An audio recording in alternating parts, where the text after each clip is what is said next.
The death of Prince Philip left the nation concerned over the prospect of the Queen getting lonely. But one member of the royal family has stood out for not letting that happen. Her Majesty the Queen, 95, shared her home with her late husband Prince Philip, Duke of Edinburgh, for more than 73 years, from when they married in November 1947 until he passed away in April 2021. Royal fans and experts worried the absence of the Duke, whom the monarch described as her strength and stay, would have a toll on her. However, writing in the Daily Express, royal biographer Christopher Wilson suggested the Queen is well, surrounded and taken care of. He said, "While the head that wears the crown may feel lonelier than ever now, the heart that leads the House of Windsor has been given much support." Since she was widowed, her family has rallied round the Queen, with Sophie, Countess of Wessex, becoming the mainstay in her support.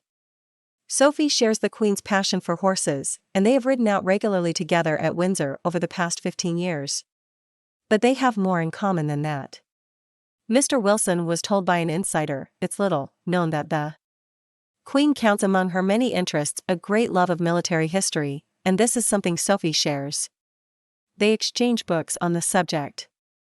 Sophie will often come over from Bagshot Park to stay at Windsor for a night or two, with or without Prince Edward. And she and the Queen have long and meaningful talks.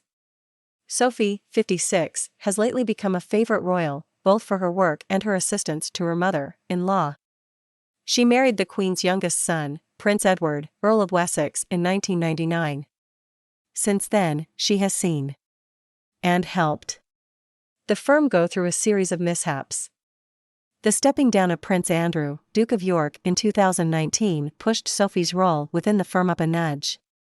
Then, the departure of Prince Harry and Meghan, Duke and Duchess of Sussex, who stepped back from the palace and moved to the US last year, further heightened her position. As the royal family lost 3 main players, Andrew, Harry, and Meghan, Sophie's royal commitments inevitably grew.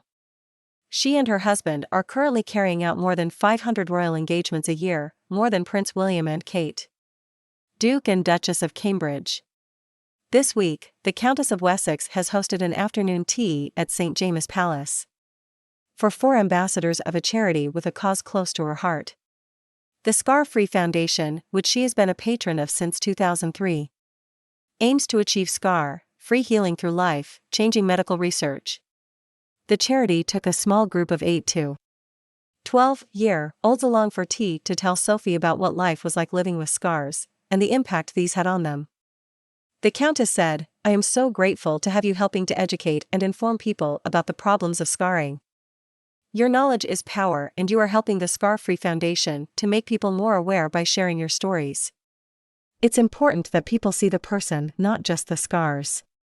In 2019, body language expert Judy James told Express.co.uk, "When Sophie married Edward, she was hailed as the new Diana. But what followed looked like a masterclass in hunkering. In as the soap opera Free Royal Bride, who managed to be a stabilizing influence on her husband while keeping press and royal fan attention to a minimum." This stabilizing influence echoes Mr. Wilson's account of the mainstay support the Countess is offering Her Majesty.